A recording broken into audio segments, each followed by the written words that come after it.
नमस्कार दोस्तों, आपका स्वागत है अपने YouTube channel explore the world by BK Thakur में।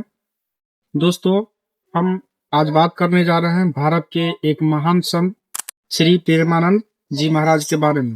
दोस्तों, हमारा देश का नाम भारत है और जैसे ही जब कभी भी यदि हम अपने देश का नाम का उच्चारण करते हैं भारत, तो हमारे मन मस्तिष्क में किस प्रकार का प्रभाव पड़ता है। तो हम देखते हैं कि जब भारत का जैसे उच्चारण करते हैं तो भारत के एक महान जो सम्राट थे राजा भरत, उन्हीं के नाम पर हमारे देश का नाम भारत पड़ा था। तो हमारा देश जो है सदियों से अनादिकाल से ऋषि मुनियों को जो परंपरा है उनको मानते हुए अपनी संस्कृति के पथ पर चलते हुए यह जो है विश्व गुरु बना था और सारे मानवता के कल्याण के लिए काम किए। दोस्तों, आज हम इसी आधार पर हम अपने देश से एक महान जो पुरुष है उनके बारे में बात करने का मुझे आज सौभाग्य प्राप्त हुआ।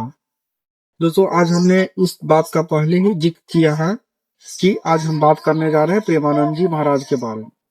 दोस्तों, पुराने जमाने से लेकर और अभी तक हमेशा में अनेक कालखंड में देश में के अनेकों भागों में, चाहे वो कोई भी समय रहा हो, प्राचीन काल रहा हो, मध्यकाल रहा हो या आधुनिक दौर रहा हो, हमारे देश में ऋषि मुनियों ने जन्म दिया और हमारे देश को बहुत आगे बढ़ाया और एक ऐसे परंपरा को बनाया जो हमारे लिए ही नहीं पूरे मानवता के लिए कल्याणकारी साबित हुआ। दोस्तों, जो प्रेमानंद जी जो महाराज है उनका जो मूल नाम है, उनका मूल नाम अनिरुद्ध कुमार पांडे जी उनका नाम है।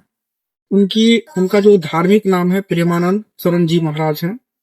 उनका जो जन्म हुआ था 30 मार्च 1969 को कानपुर उत्तर प्रदेश में उनका जन्म हुआ था।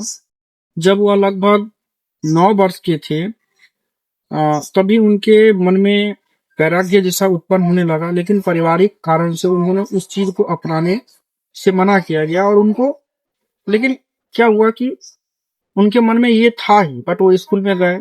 जब स्कूल में गए तो लगभग 8 से 9 क्लास में थे तो उनकी पढ़ाई में ज्यादा रुचि नहीं रहती थी। वो ज्यादा से ज्यादा धार्मिक जो क्रियाकलापों में व्यस्त रहते थे। ज्यादा से ज्यादा वो क्या करते थे, भगवान का भजन करते थे और इसी में अपना जीवन चर्या व्यतीत करते। लगभग 13 वर्ष की उम्र में एक बार वे जब उनके मन में वैराग्य उत्पन्न हो चुका था तो वह चलते हुए गंगा के किनारे पहुंचे। जब गंगा के किनारे पहुंचे तो उनके मन में एक असीम सा शांति देखने को मिली और जब उनके मन में ऐसा एक असीम शांति मिला तब उन्होंने क्या किया कि इस जीवन को छोड़ करके वृंदावन चले और वृंदावन जाने के बाद भगवान श्री कृष्ण की राधा के जो भी पूजा होता है या जो उनको प्रेम कहिए उनके प्रति हुए पूरी तरीका से उनमें रम गए। और लगभग कुछ दिनों के बाद में लगभग अपने इसी प्रयास में लोगों को प्रवचन देते रहे। उनके प्रवचन सुनने के बाद में बहुत सारे लोग का जीवन जो है कल्याणमय हुआ। और जिस आधुनिक दौर में हम लोग जी रहे हैं उस आधुनिक दौर में इस ऐसा स्थिति हो गया अभी का आधुनिक दौर में जहां पर मानवता शर्मसार हो रही, इंसानियत खत्म हो रही है। ऐसे समय में प्रेमानंद महाराज ने अपने प्रवचनों के द्वारा दुनिया को एक नई राह दी। इसी राह पर चलते हुए अनेक लोगों ने अपने जीवन को धन्य किया।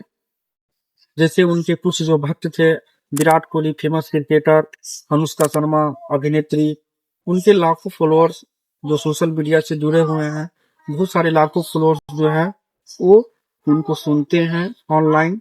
बहुत सारे लोग उनको ऑफलाइन भी जाकर मिलते हैं और होता यह है कि सारे लोग किसी न किसी रूप से हमारे सांस्कृतिक जो धारा है देश के अंदर उसमें मिलते जा रहे हैं और हमारे देश के लिए बहुत अच्छी बात।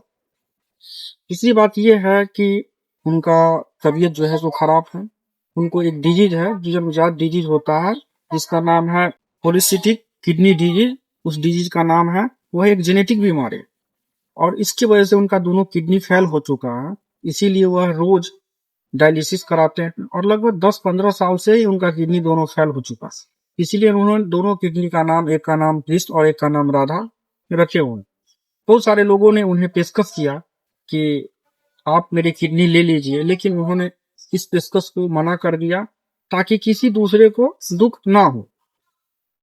उन्होंने अपने जीवन का एक अमूल्य जो हिस्सा होता वो लोगों के लिए समर्पित कर दिया। हम लोग उनके प्रवचनों से बहुत ज्यादा प्रभावित हैं। उनके इस विकट परिस्थिति में जब उनकी स्थिति खराब हो चुकी है और वो हॉस्पिटल में भर्ती है, तो हम भगवान श्री कृष्ण से और राधा रानी से विशेष प्रार्थना करते हैं कि उनके जीवन के कुछ जो क्षण है उनको अच्छे से व्यतीत करने दें। और नमस्कार। यदि आपको मेरा ये वीडियो अच्छा लगा तो चैनल को सब्सक्राइब कर दीजिएगा। जय हिंद, जय भारत।